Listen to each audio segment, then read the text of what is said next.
Hey, Mark Nicol here, health, fitness and wellbeing coach. Just wanted to share something with you really. I've had a bit of a tough day today and I've really started to just kind of beat myself up a little bit. So I've been reminded of something that I learned over the sort of last week or so. Basically what's happened today is I set myself a huge big long list of kind of stuff to do, probably a bit unrealistic, and I kind of got stuck and stumbled along the way. So I've just kind of sat and given myself a real kind of grilling and going over for being a bit of a failure and for being a bit rubbish at getting stuff done, when in fact actually I have managed to get some stuff done, just not everything that I expected or wanted to do. But it kind of got me thinking about a story that I heard a couple of weeks ago.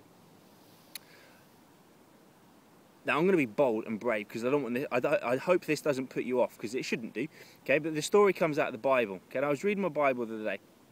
And there's this story in the Bible, and you may well have heard it because it's quite a famous thing, about where Jesus walks on water. Okay, so Jesus is walking across this lake, across the sea, and his disciples are in a boat, and one of them sees Jesus walking across the water and calls to Jesus and says, "Look, if you command me, if you tell me to do it, I will come and stand on the water with you."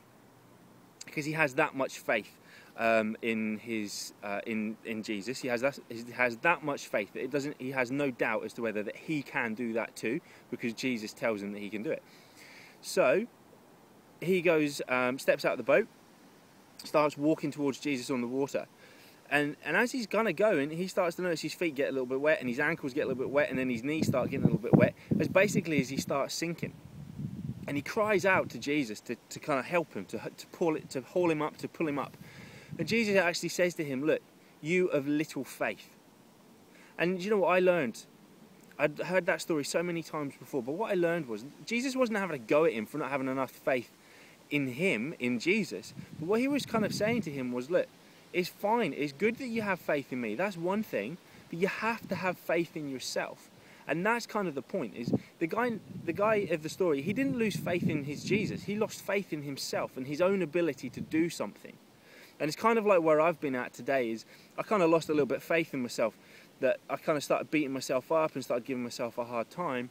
But actually, if I remind myself of things that I do and things that I've achieved and the stuff that I have done in the past, I actually have plenty of reminders that I have good reason to have faith and confidence in myself.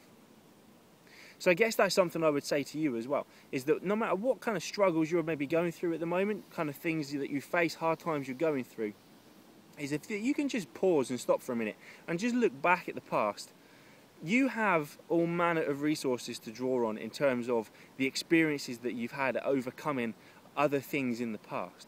Okay, so just remind yourself of the stuff that you've overcome, things that you've achieved, stuff that you're proud of, and that will serve to kind of boost your confidence and to boost your faith in yourself, that you can go about doing the things that you want to do.